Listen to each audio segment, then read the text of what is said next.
esse foi o primeiro lançamento de nota, e um outro não é na área de hardware, mas na área de software, que foi o lançamento do quê? 16 de fevereiro de 1978. A tela está à direita do que era esse Do DOS? lançamento. Não é o DOS. Quem mata essa? Eu usei e tive um. Nossa, Caramba. Aí você não pegou. consigo. Aqui, a Bulletin Board System, BBS. Ah, A BBS. BBS foi lançada. O que é isso, né? Vamos contar um pouquinho da história rapidamente, né? Foi lançada com o nome de CBBS. O que significa CBBS? Computerized Bulletin Board System. É um sistema de, como a gente chama? De quadro de avisos, né? Bulletin Board é um quadro de avisos. Uhum. Então, um sistema de quadro de avisos computadorizado. Por que computadorizado? Porque eles quiseram... Vamos contar a história para vocês entenderem por que o nome, né? Mas, basicamente, ele foi criado por Ward Christensen e Randy Suess, dois colegas de faculdade. Não sei se é de faculdade, tá? Eles participavam no mesmo clube de entusiasta de computadores, tá? Inclusive o Ward Christensen, que é esse que está na foto à esquerda, ele nasceu em 23 de outubro de 42, está com 78 anos, então ele fez aniversário essa semana, ele está vivo. Então, parabéns, Ward Parabéns. Christensen. Está na semana aqui. Essa foto foi tirada mais recentemente, deixa eu ver quando, foi tirada em 2005. Tá? E ao lado dele, já estragando a surpresa, é o computador que rodava essa primeira BBS. Tá? Tá no museu, obviamente, né? Mas era um computadorzinho qualquer. Qualquer na época não era qualquer, né? Mas hoje em dia é um computador qualquer que rodava esse software, né? Mas qual que é a história disso, né? Em janeiro de 78, Chicago foi atingida por uma tal de grande nevasca de 78. Então tinha, né, neve recorde em todo o meio oeste dos Estados Unidos, atrapalhou tudo lá. E o Christensen e o Suez, eles eram nessa época membros de um negócio chamado CACHE, que é um recurso que é utilizado em computação, mas é um acrônimo que significa Chicago Area Computer Hobbyists Exchange. Mas é um clube de entusiastas de computadores da época, né? Eles se conheceram nesse clube nos anos 70, se tornaram amigos, e aí um deles, né, que é o Christensen, tinha criado um protocolo de transferência de arquivos para enviar por modem arquivos, porque na época não existia internet.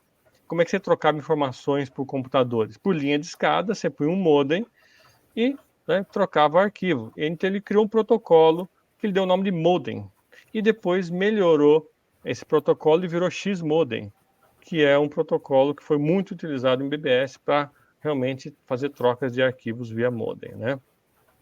E os membros desse clube, eles ficavam trocando mensagem, trocando arquivos entre si. E para fazer isso, na época era fita cassete, disquete, mas eles queriam um jeito mais eletrônico de trocar mensagens, né?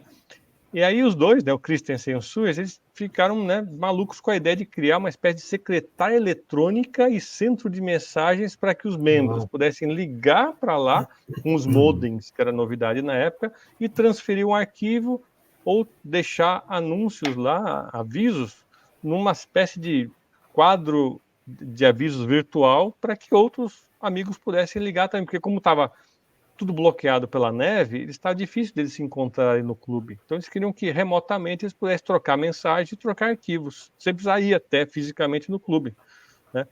E para isso precisava também de algum silêncio, né, para eles poderem pensar nesse projeto. Então justamente nessa época que eu acho que foi semelhante à pandemia nossa recente, foi essa época de muita neve em Chicago, então eles ficaram maquinando em casa.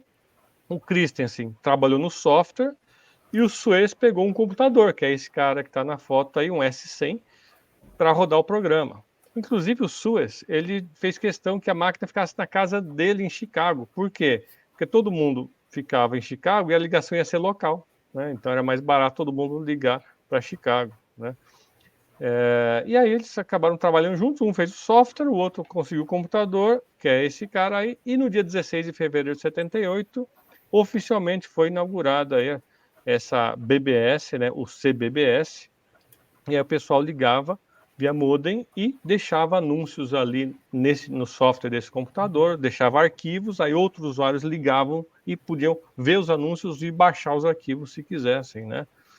Tudo via modem, com aquela velocidade maravilhosa que existia naquela época, que era quase nada, né, para hoje em dia, né?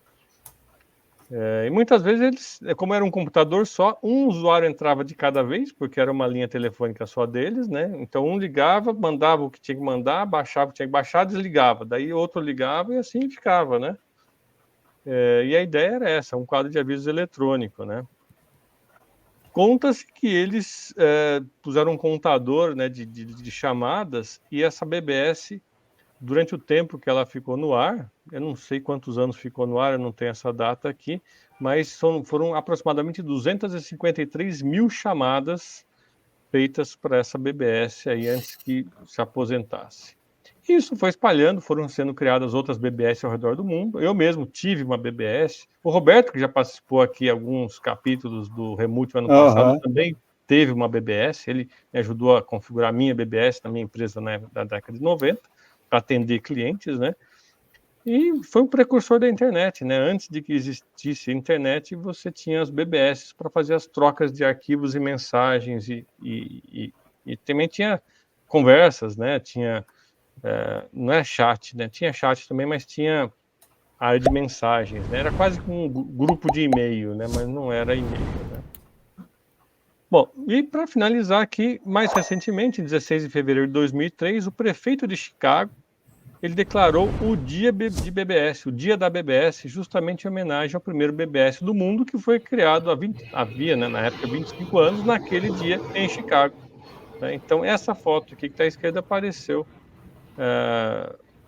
Não foi essa foto imediatamente, né, mas foi em 2003. Mas uma foto de Ward e o Harder apareceu no Chicago Tribune da época. Então, tem o dia da BBS, que é justamente 16 de fevereiro, para comemorar a criação da primeira BBS. E essa tela da direita era a tela de login. Você discava do seu computador via modem e caía nessa tela aqui, aparecia na sua tela aqui, aí você fazia o login, começava a dar os comandos aqui para subir mensagens, baixar arquivos, subir arquivos, etc.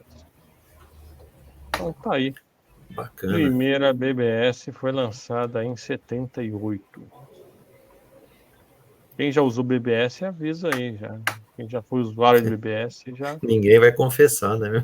Ninguém vai confessar isso não.